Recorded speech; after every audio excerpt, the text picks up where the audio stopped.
अगर सिर्फ ज्ञान प्राप्त करना होता तो इंटरनेट की सुविधा आजकल हो गई है, बड़े बड़े पुस्तकालय आजकल बन गए। कोई भी व्यक्ति कहीं पर भी बच्चा जाए और वहां पर इंटरनेट खोले और कोई भी नाम डाले और उसकी सारी रिसर्च उसमें कर सकता है, सारी पढ़ाई कर सकता है। लेकिन माँ बाप अपने बच्चों को स्कूल भेजने का काम करते हैं।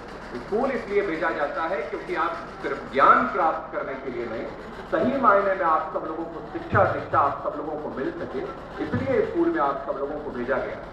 और वह किसी साधारण व्यक्ति द्वारा किया गया असाधारण काम अगर कोई होता है तभी आप सब लोगों को यह सफलता मिल सकती है और वैसा विद्यालय ही काम कर सकता है। और मैं जानता हूं कि यह विद्यालय, मास्टर साहब ने कहा कि नहीं ऐसी बात नहीं है, यहाँ के बच्चे ऐसे नहीं है कि वो चीफ गेस्ट अगर बोलने लगे तो उसमें बीच में ताली बजाकर उसको बाहर का रास्ता दिखाने लगे। यह भी कारण इस चीज का है कि उनको यह मालूम है कि यहाँ पर मैं सिर्फ पढ़ाई लिखाई या सिर्फ विषय का ज्ञान देने का काम नहीं करता, बल्कि सही मायने में मैं संस्कार देने का काम करता हूँ, शिष्टाचार और मर्यादा का पाठ पढ़ाने का मैं यहाँ पर काम करता हूँ। इसलिए आप सब लोगों बच्चों पर इनको विश्वास है और उस विश्वास को कायम रखना आप सब लोगों की जिम्मेदारी है।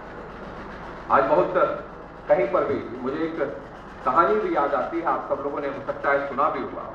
टीचर्स हैं, अब ऐसे तो जीवन में न जाने कितने प्रकार से कहीं कहीं जाएं तो बहुत सारे लोगों से हम सब लोगों को कुछ न कुछ सीखने को मिलता है। लेकिन एक कहानी याद आती है गुरु और शिष्य पर भी, जो कि आज मर्यादा भी घटती चली जा रही है।